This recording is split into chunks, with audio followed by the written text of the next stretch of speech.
Hello जय हिंद साथियों, स्वागत है आप सभी का आपके अपने यूट्यूब चैनल विनर्स क्लासेस पर। तो चलिए आज हम देखने वाले हैं एसएससी जीडी के लिए रीजनिंग का प्रैक्टिस सेट नंबर 4। इससे पहले हमने जो 3 प्रैक्टिस सेट कराए थे उनके लिए आप सभी लोगों ने बहुत ही प्यार दिया। मेरे जो अप्रोच थे प्रश्न को सॉल्व करने के, उनको आपने बहुत ज़्यादा सराहा और यही सराहना आपकी मुझे मोटिवेट करती है कि मैं प्रैक्टिस सेट आगे आपके जारी रखूं। तो चलिए आज करेंगे प्रैक्टिस सेट नंबर 4 रीजनिंग का, बहुत ही अच्छे अच्छे अप्रोच के साथ में। जैसे आपने हर ये परीक्षा में पूछा जाता है, दूसरा प्रश्न शब्दकोश का है। इसे करने का एक ऐसा बेस्ट अप्रोच दे दूंगा कि आज के बाद ये मान लीजिए परीक्षा में आएगा तो आपके लिए बोनस बन जाएगा।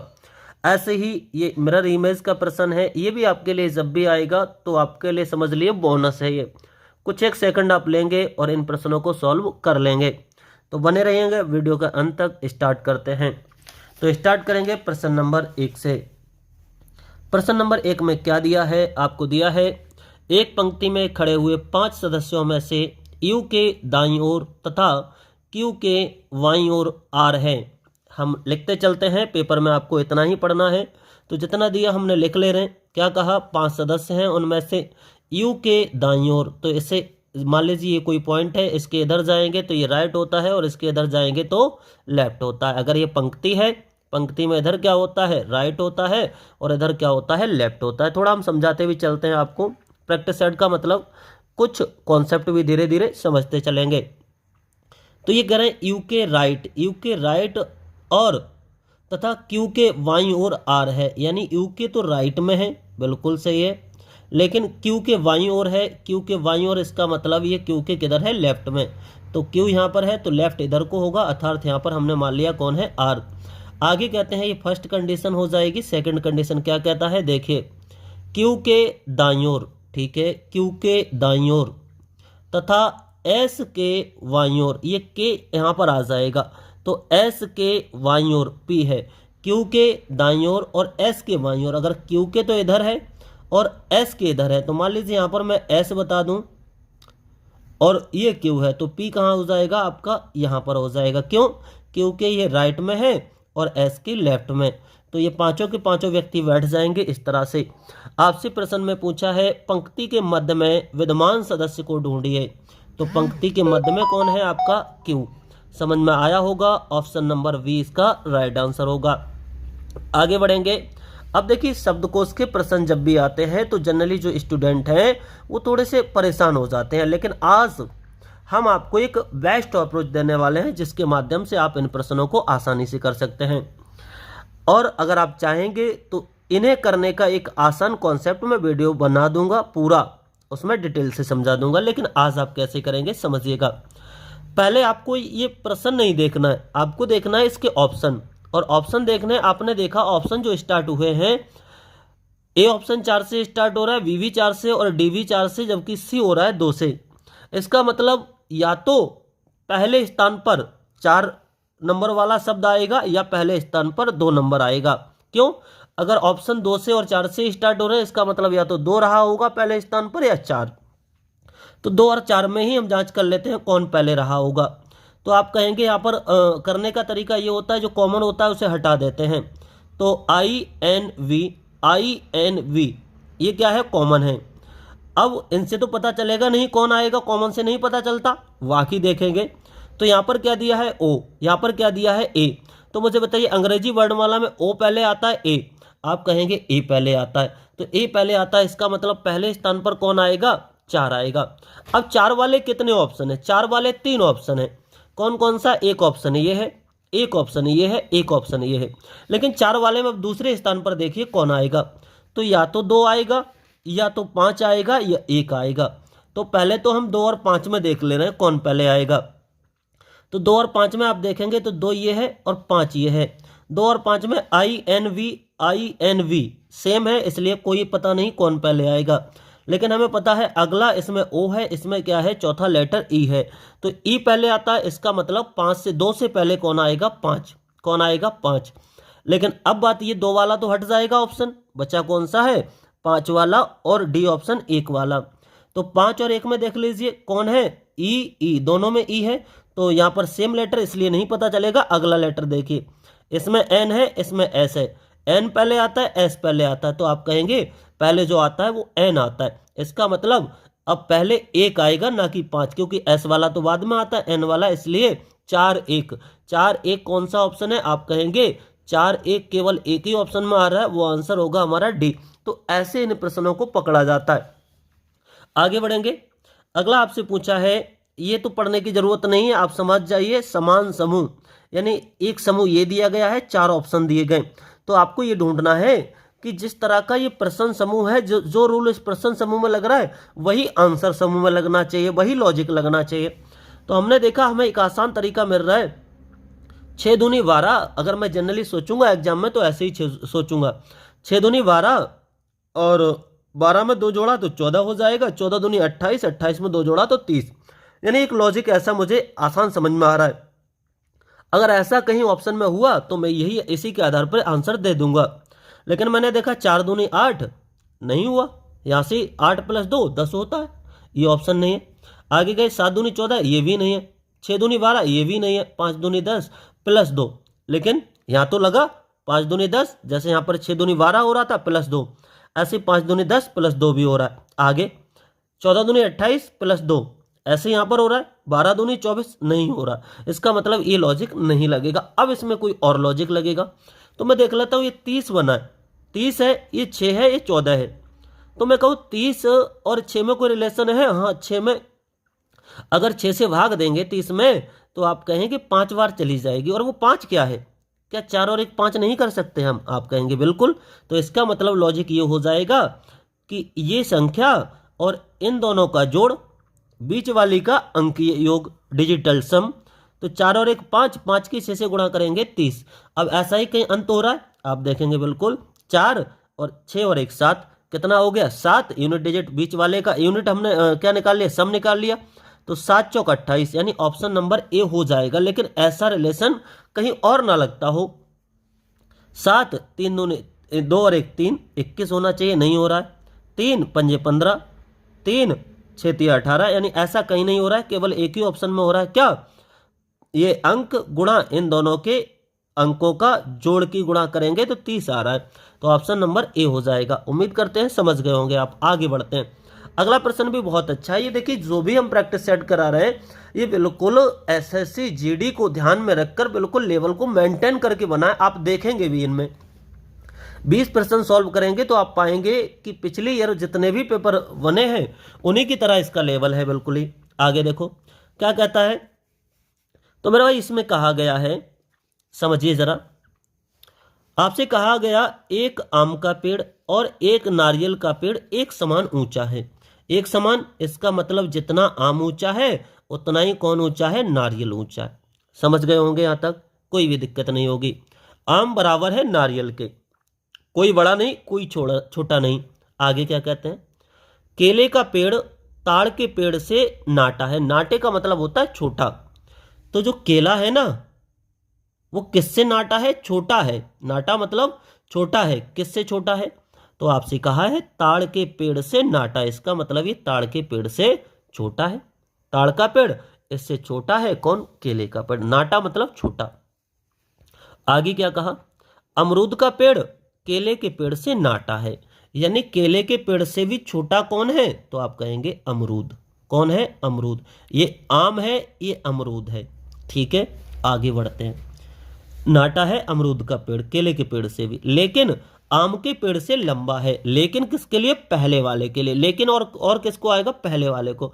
अमरूद का जो पेड़ है वो किससे लंबा है? तो आप कहेंगे आम के पेड़ से। आम के पेड़ से लंबा है, इसका मतलब आम का पेड़ अमरूद से छोटा है, और आम का पेड़ भी अमरूद से छोटा है, और नारियल का पेड़ भी छोटा है। वैसे तो आंसर पहले ही आप दे सकते थे, आपसे पूछा है इन सब में कौन सा पेड़ सबसे ऊंचा है, तो आंसर हो जाएगा हमारा कौन है? ता मतलब ताड़ का पेड़। कौन सा है? ताड़ का पेड़। तो आंसर होगा ऑप्शन नंबर बी। अगर अगले प्रश्न की बात करें तो इसमें क्या दिया है? कितने समय में एक बंदर 60 फीट लंबे पेड़ के शीर्ष पर पहुंच जाएगा यदि वह 1 सेकंड में 3 फीट उछलता है और परंतु 2 फीट नीचे गिर जाता है? अब बहुत सारे बच्चे गलती क्या करेंगे, वो सोच लेंगे यहाँ पर 1 सेकंड में 3 फीट ऊपर चढ़ता है, अगले सेकंड में 2 फीट नीचे आता है। ऐसा नहीं है मेरे भाई, इसने ये कहा तुरंत ही मतलब उसी सेकंड में, यानी 1 सेकंड में 3 फीट ऊपर जाता है और उसी सेकंड में 2 फीट नीचे आ जाता है। इसका मतलब 1 सेकंड में 3 फीट ऊपर जाएगा, 2 फीट नीचे आएगा, तो कितना ऊपर जाएगा, आप कहेंगे फाइनली 1 फीट ही ऊपर जाएगा। कितना ऊपर जाएगा, 1 फीट ही ऊपर जाएगा। ठीक है, आगे क्या कहा, तो उसने कहा वो ऊपर कब पहुंच जाएगा, पेड़ के ऊपर कब पहुंच जाएगा, नीचे गिर जाता है। ठीक है ना, आपसे पूछा था पेड़ के शीर्ष पर कब पहुंचेगा। अगर 1 सेकंड में 1 फीट ऊपर जाता है, यहां तक कोई दिक्कत नहीं है, आप कहेंगे बिल्कुल नहीं। मैं कहूं, आप बहुत सारे बच्चे इसका 60 सेकंड आंसर लगा देंगे, जो कि बिल्कुल गलत है। क्यों गलत है, समझिएगा। अब मैं कहूं वह बंदर 57 में कितना जाएगा, तो 57 सेकंड की बात करें तो वो कितना जाएगा, 57 से पीछे 1 सेकंड रहा होगा 56। आप कहेंगे 56 में 56 तो चढ़ा ही होगा, बिल्कुल चढ़ा होगा। लेकिन 57 में सेकंड में जब ऊपर गया होगा तो कहां पहुंचा होगा, तो आप कहेंगे 57 में मैं 3 ऊपर गया होगा, कितना हो जाएगा 56 के बाद अगले सेकंड में, यानी इसमें जाएगा 3 ऊपर 56 के बाद, तो कितना हो जाएगा, आप कहेंगे 3। 57 में 3 चढ़ता है, नीचे आ जाता है 2। ठीक है, तो ये कहाँ पहुंचेगा, 59 पे पहुंच जाएगा। लेकिन 58वें की बात करें, 57 में 57 ही पहुंचेगा ऊपर, कितना पहुंचेगा, 57 ही पहुंचेगा। लेकिन हम 58वें की बात करें तो 58वें सेकंड में क्या होगा, 58वें सेकंड में, क्योंकि 57 में 57 फीट ऊपर पहुंच चुका, तो 58वें में ये छलांग लगाएगा और ये कहाँ पहुंच जाएगा, बोले 57 पहुंच चुका, 3 की छलांग लगाएगा तो 60 पे नहीं पहुंच जाएगा, आप कहेंगे बिल्कुल। तो इसका आंसर कितना हो जाएगा, 58 सेकंड। अब नीचे उतरने से मतलब थोड़ा ही, वो कह रहे थे शीर्ष पर पहुंच जाएगा, तो शीर्ष पर तो 58 वाले में ही पहुंच गया ना, तो आंसर हो जाएगा 58 सेकंड, ऑप्शन नंबर सी। आगे बात कर लेते हैं, अगला क्या कहता है, तो आपसे कहा है नीचे दिए गए लुप्त अंक आपको भरना है। अब ये लुप्त अंक मैं आपके ऊपर छोड़ता हूं, हालांकि इसका मेथड है, मैं कमेंट बॉक्स में पिन कर दूंगा, आप कमेंट करेंगे, मैं आपको आंसर बता दूंगा क्या लॉजिक है। लेकिन इसमें आप लॉजिक लगाने की कोशिश करना, ना समझ में आएगा मैंने कह दिया आपसे, मैं करा दूंगा, हालांकि आसान लॉजिक है इसमें। चलिए अगला समझते हैं, अगला क्या है, तो थोड़ा सा हम पेज मोड़ लेते हैं। अगला आपसे कहता है श्रीमती अंजलि, देखिए यहाँ पर कॉमा है, अच्छी बात है, श्रीमती अंजलि गांधी स्क्वायर कोलकाता, ये आप दो ना समझे, एक ही चीज़ है। गांधी स्क्वायर स्थान का नाम है जो कोलकाता में पड़ता है, से चलते हैं। वह अपनी कार 6 किलोमीटर पश्चिम दिशा की ओर चलाती है और अपनी दाईं ओर घूमकर 4 किलोमीटर चलते हैं। अब इतना प्रश्न पढ़ने की जरूरत नहीं है, आप प्रश्न पढ़ते जाओ, आपको 2 बार प्रश्न पढ़ेंगे तो टाइम बर्बाद करेंगे। स्टार्ट कर दो। कहाँ चलती हैं, जो अंजलि हैं वो पश्चिम की ओर चलती हैं, बिल्कुल सही है, पश्चिम चला दिया हमने। कितना चला दिया, तो आपसे कहा 6 किलोमीटर, बिल्कुल सही है, 6 किलोमीटर चल गए। आगे क्या कहते हैं, और अपनी दाईं ओर। अब अगर कोई पश्चिम में जा रहा है व्यक्ति तो उसका राइट किधर होगा, इधर होगा। और राइट में कितना चलते हैं, तो आपसे कहा है 4 km। राइट में मुड़ते हैं, दाईं ओर घूमकर 4 किलोमीटर चलते हैं, बिल्कुल सही है।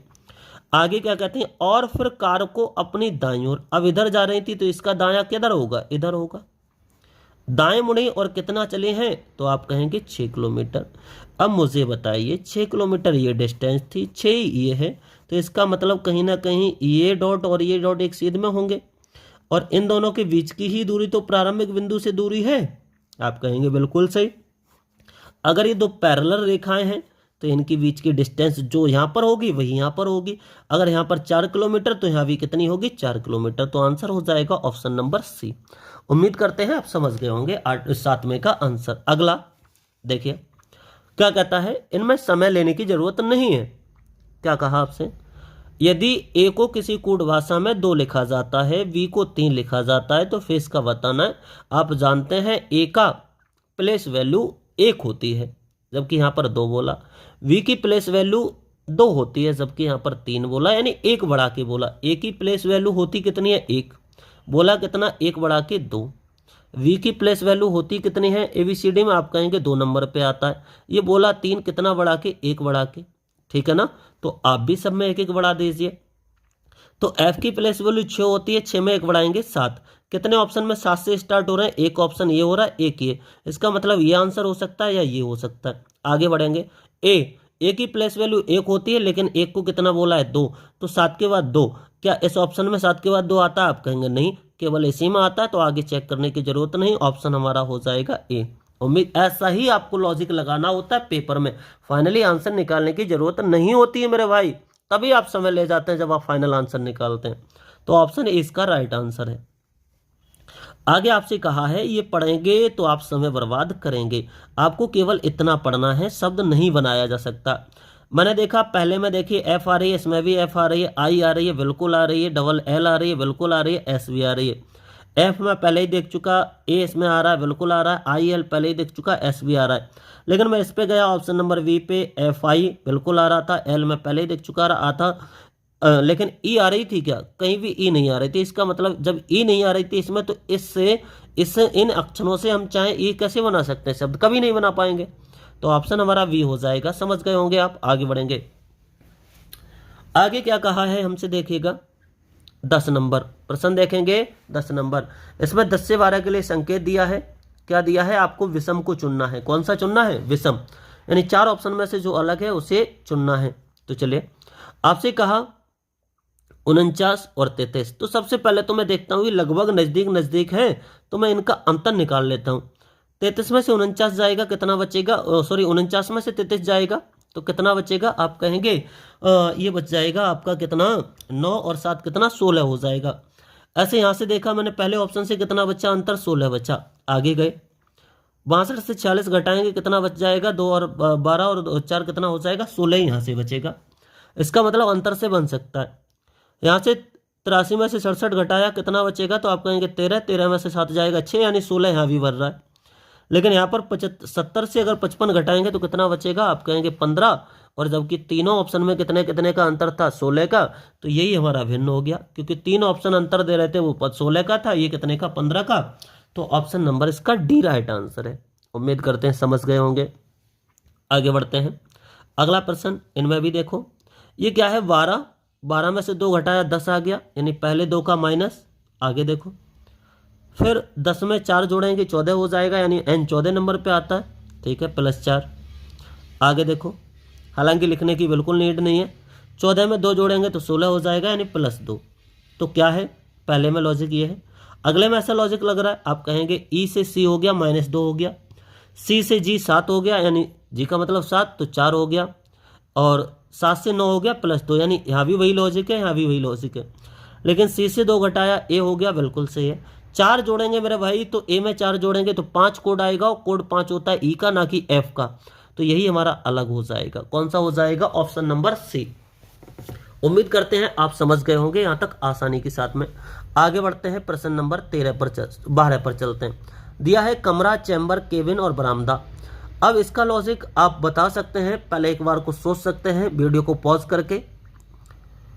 तो देखिए, चाहे आप कमरे की बात करें, चाहे चैम्बर की बात करें, चाहे केबिन की बात करें, ये सब की सब होती हैं, वो चारों तरफ से घिरी हुई आकृतियां होती हैं, चारों तरफ से बंद आकृतियां होती हैं।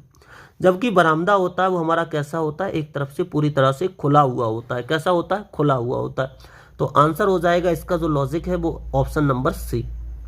समझ गए होंगे। अगला देखिए, ए से क्या हो रहा है, वी हो रहा है, सी डी ई, तो हम अगला क्या आ जाएगा, ई आ जाएगा। इनमें समय लेने की जरूरत नहीं है। N O P Q R, तो हमारा ऑप्शन नंबर कौन सा हो जाएगा, वी, क्योंकि सब एक एक बढ़ रहे थे, ABCD का क्रम था। आगे देखते हैं।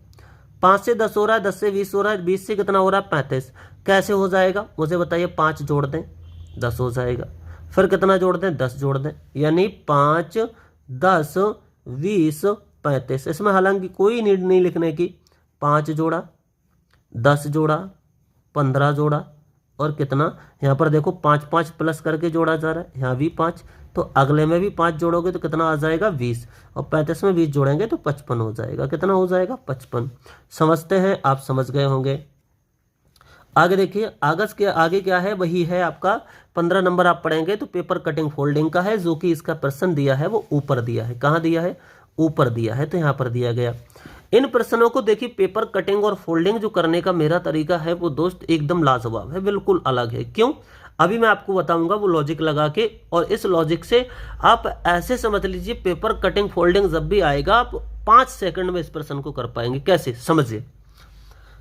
आपसे कहा है कि ये पेपर, सबसे पहले ये पेपर था, कोई गोल पेपर था, उसे हमने यहां से इधर को मोड़ दिया, ये मोड़ दिया, मोड़ के ये आकृति बन गई, बिल्कुल सही है। और फिर से हमने ये आकृति हुई, हमने यहां से इसे इधर को मोड़ दिया तो ये आकृति बनी। अब ये आकृति बनी, इसमें हमने कट लगाए हैं। किस तरह से? ये इस तरह से कट लगाए। तो अब इन्हें करने का बेस्ट अप्रोच ये होता है, वैसे तो आप चाहें तो मिरर इमेज के आधार पर इसे कर सकते हैं, लेकिन मेरा जो तरीका है उससे आप लगाएंगे तो बहुत आसानी से आंसर आ जाएगा। कैसे? आपको देखिए क्या है, ये इस पूरे पेपर का ये 1/4 है। अब अगर ये 1/4 में जो कट लगे हैं तो वो उत्तर आकृति में भी 1/4 में ही कट होना चाहिए। आप कहेंगे बिल्कुल सही। मैं कहता हूं इस आकृति का 1/4 बताइए कितना होगा? आप कहेंगे इतना होगा। इतना होगा ना? बिल्कुल सही। मुझे बताइए इस उत्तर आकृति में कि यहां पर जो 1/4 है, क्या इसमें गोलाई वाला ये एंगल की तरह आया क्या? आप कहेंगे बिल्कुल नहीं, इसमें तो एक सीधी लाइन आ रही है, ऐसी लाइन आ रही है, जबकि हमारे यहाँ पर 1/4 में कितना आ रहा है? गोलाईदार आ रहा है। तो ऑप्शन ए हट जाएगा। आगे बढ़ते हैं। देखिए यहां से 1/4 निकालेंगे तो 1/4 ये होगा, होगा ना? ठीक है। मैंने कहा यहां पर ये वाली आकृति आनी चाहिए थी, यहां पर। क्या यहां पर आई? बिल्कुल नहीं, ये ऑप्शन हट जाएगा। मैंने कहा ऑप्शन सी में, देखो मैंने ये 1/4 कर लिया, इसका चौथाई। ठीक है, तो देखो यहां पर एंगल आ रहा है, बिल्कुल आ रहा है। आप कहेंगे ये वाली आकृति आ रही है 1/4 में, बिल्कुल आ रही है। तो ऑप्शन सी हो जाएगा मेरे दोस्त। कौन सा ऑप्शन हो जाएगा? Option number C. आगे बात करते हैं 16 नंबर पे। 16 नंबर में क्या कहा है समझ लीजिए। आपसे कथन निष्कर्ष का प्रश्न है, सभी फावड़े औजार हैं। जितने भी फावड़े हैं वो कौन है? आपसे कहा औजार है। कौन है? औजार। कोई दिक्कत यहां तक? औजार है। ठीक है, आगे क्या कहता है? आगे हमसे कहता है कोई फावड़ा पात्र नहीं है। अब जो फावड़ा है उसका रिलेशन है कि ये पात्र नहीं है, पात्र नहीं है। यहां तक कोई दिक्कत नहीं होगी। हमने कथन था उससे वेन डायग्राम बना लिया। आगे देखो, अब निष्कर्ष क्या है? कम से कम कुछ फावड़े पात्र हैं। कम से कम कुछ फावड़े पात्र हैं, ये चीज हम कह नहीं सकते। ये चीज हम कह नहीं सकते कि कुछ फावड़े पात्र नहीं, ये नहीं हो सकता दोस्त, कभी नहीं होगा। क्यों नहीं होगा? क्योंकि इसने पहले ही कह दिया था। ये वेन डायग्राम देखिए, कम से कम कुछ फावड़े पात्र, अरे कोई भी पात्र फावड़ा नहीं है, तो इसका मतलब पहला गलत हो जाएगा। अगला, कोई फावड़ा पात्र नहीं है, बिल्कुल सही है। कोई फावड़ा पात्र नहीं है और कोई फावड़ा पात्र नहीं है। अब यहां पर थोड़ा सा डाउट होता है। डाउट क्या होता है? जब भी आपको जो कथन दिया है वो निष्कर्ष में दे दिया जाए तो वो गलत माना जाता है। कैसा माना जाता है? गलत। हालांकि इससे मैं आपको जरूर बता दूंगा इसमें क्या माना गया है, लेकिन मेरे हिसाब से जो कथन दिया गया है वही अगर निष्कर्ष में दिया हो तो वो हमेशा कैसा होता है? गलत। इसका मतलब पहला भी गलत, दूसरा भी गलत। तो ना तो पहला निष्कर्ष निकलना चाहिए ना दूसरा, ना ही पहला निष्कर्ष निकलना चाहिए ना ही दूसरा। लेकिन बात समझिए, कम से कम बात समझिए क्या कहता है। कम से कम कुछ फावड़े पात्र हैं, नहीं है। कोई फावड़ा पात्र नहीं है, तो दोनों में से एक काम तो सत्य होगा। या फिर यहाँ पर जब भी एक बार कह रहा है नहीं है, एक बार कह रहा है, तो यहाँ पर या तो फर्स्ट निष्कर्ष या तो सेकंड नेदर और का केस बन जाएगा। तो ऑप्शन नंबर ए भी हो सकता है। इस पे आपका भी डाउट आ सकता है तो मैं और क्लियर कर दूंगा। तो ऑप्शन इसमें ए के साथ जा सकते हैं, क्योंकि फावड़े और पात्र, फावड़े और पात्र, एक जगह कह रहा है कुछ है, एक जगह कह रहा है कुछ नहीं है, और ये कौन सा बन जाएगा? एदर और का केस बन जाएगा। एक जगह हाँ कहे, एक जगह ना कहे। आगे बढ़ते हैं, क्या कहता है? दिए गए समीकरण को संतुलित करने के लिए कौन सा ऑप्शन यहां पर काम आ जाएगा, यानी कौन सा विकल्प रखें जिससे ये बैलेंस हो जाए, कौन सी हमारी समीकरण है। तो हम इनमें चेक करना स्टार्ट करते हैं, लेकिन वो भी दिमाग के साथ। आपको जब भी ये समीकरण करना हो तो आंसर आपको जो समीकरण जो चिन्ह देगा वो देगा भाग का चिन्ह। क्यों? यहां पर देखिए, इधर से पीछे से देखें तो पीछे गुणा आएगी, 9 और 1 बीच की गुणा आएगी, और यहाँ पर बराबर आएगा, तो 9 एकम 9 हो जाएगा।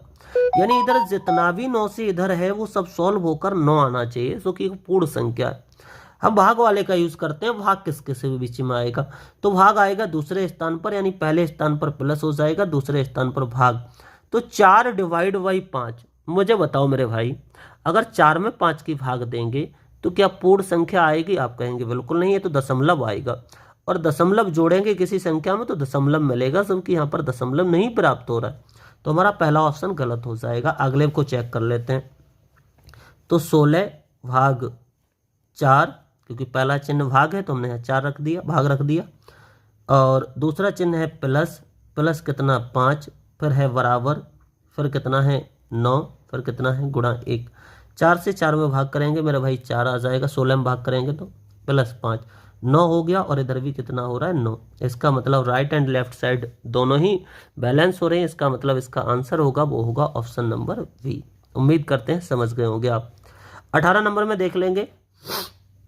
18 का लॉजिक आप लगाएंगे तो क्या आएगा? देखिए, इन प्रश्नों के लॉजिक आपको लगाने चाहिए, मैं इसलिए छोड़ रहा हूँ, मैं एक बार आपको छोड़ दे रहा हूँ चाहे तो, लेकिन पहले आप पॉज करके करने की कोशिश करो।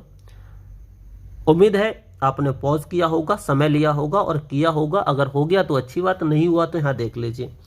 आपको संख्याओं से खेलना आना चाहिए मेरे भाई। 24 जब भी दिखाई दे तो आपका दिमाग जाना चाहिए 25 की ओर। क्यों? 25 है वो 5 का पूर्ण वर्ग संख्या है, तो 5 का वर्ग होता है 25। 126 जब भी दिखाई दे तो आपका दिमाग 125 पे जाना चाहिए। क्यों? 125 5 का क्यूब होता है, तो यहाँ पर लॉजिक कहीं ना कहीं यही लगेगा। 5 का वर्ग 125, यानी 5 का वर्ग माइनस 1। लॉजिक क्या है? 5 का वर्ग माइनस 1 और 5 का क्यूब प्लस 1, क्योंकि 5 का क्यूब होता है 125 प्लस 1 126। तो ऐसे यहाँ पर 7 का वर्ग माइनस 1 और 7 का वर्ग प्लस 1, 7 का वर्ग 7 का घन प्लस 1, 7 का घन होता है 343, 1 जोड़ेंगे तो कितना हो जाएगा 344। समझ गए होंगे आप। आगे बढ़ते हैं। अब इस प्रश्न को जनरली बच्चा जो अगला प्रश्न है उसे बहुत जल्दी गलत कर देगा। कैसे गलत करेगा तो सही समझते हैं। यहाँ से वो समझेगा ए का अपोजिट जेड हो जाएगा, सी का अपोजिट एक्स हो जाएगा, वो यहाँ से समझेगा बी का अपोजिट वाई हो जाएगा, डी का अपोजिट डब्ल्यू हो जाएगा। ये लॉजिक वो लगाएगा क्योंकि वो देखेगा ए और जेड, तुरंत ही लॉजिक यही लगाएगा। लेकिन आगे देखना मेरे भाई, क्या एच का अपोजिट क्यू होता है? एच का अपोजिट क्यू होता है क्या? आप कहेंगे बिल्कुल नहीं होता। एच का अपोजिट तो एस होता है, इसका मतलब अपोजिट नहीं लगेगा इसमें। क्या लगेगा फिर? ए वी, यानी एक बढ़ा के पहला अक्षर एच आई। तो ये तो क्लियर हो गया, ऑप्शन आई से स्टार्ट होगा। आई से स्टार्ट होगा तो दो ऑप्शन है, एक ये ऑप्शन है, एक ये ऑप्शन है। अब मैंने देखा ये पी के दोनों में कॉमन है, तो इससे आंसर नहीं मिलने वाला। आंसर मिलेगा लास्ट लेटर से। लास्ट लेटर की बात करें तो एक्स से डब्ल्यू हो गया, एक माइनस हो गया, तो ए से ओ से भी हम भी क्या करेंगे, एक माइनस। ओ से एक माइनस करेंगे तो एन आ जाएगा। ऑप्शन नंबर कौन सा हो जाएगा? आप कहेंगे सी। कौन सा हो जाएगा? सी। आप कहेंगे बीच वाले चेक क्यों नहीं किए? क्योंकि बीच वाले तो पी के दोनों में सेम था, तो यहाँ से आंसर थोड़ा ही मिलता। समझ गए आप। आगे प्रश्न नंबर 20 दिया है, लोमड़ी चालाक और खरगोश का रिलेशन किससे होगा? तो लोमड़ी चालाक होती है, सभी जानते हैं। खरगोश डरपोक होता है। खरगोश कैसा होता है? डरपोक। ये आदत दी गई है। क्या दिया गया? आदत दी गई है। तो लोमड़ी चालाक होती है और खरगोश कैसा होता है? डरपोक। ऑप्शन नंबर सी हो जाएगा। दोस्त, आज रीजनिंग का ये हमारा टेस्ट नंबर 4 था। इसे यहीं पर रखेंगे वीडियो को। कैसा लगा आपको ये हमारा सॉल्यूशन और ये प्रैक्टिस सेट? इसका लेवल मैं आपको गारंटी दे रहा हूँ, आपको परीक्षा में यही लेवल मिलेगा। तो वीडियो को यहीं तक रखेंगे। वीडियो अच्छा लगा हो तो आपको इतना करना है, अगर चैनल पर नए थे तो चैनल को सब्सक्राइब कर लेना है और कम से कम अपने 5 दोस्तों के साथ अवश्य भेजना है। मिलेंगे नेक्स्ट वीडियो में, तब तक के लिए बाय।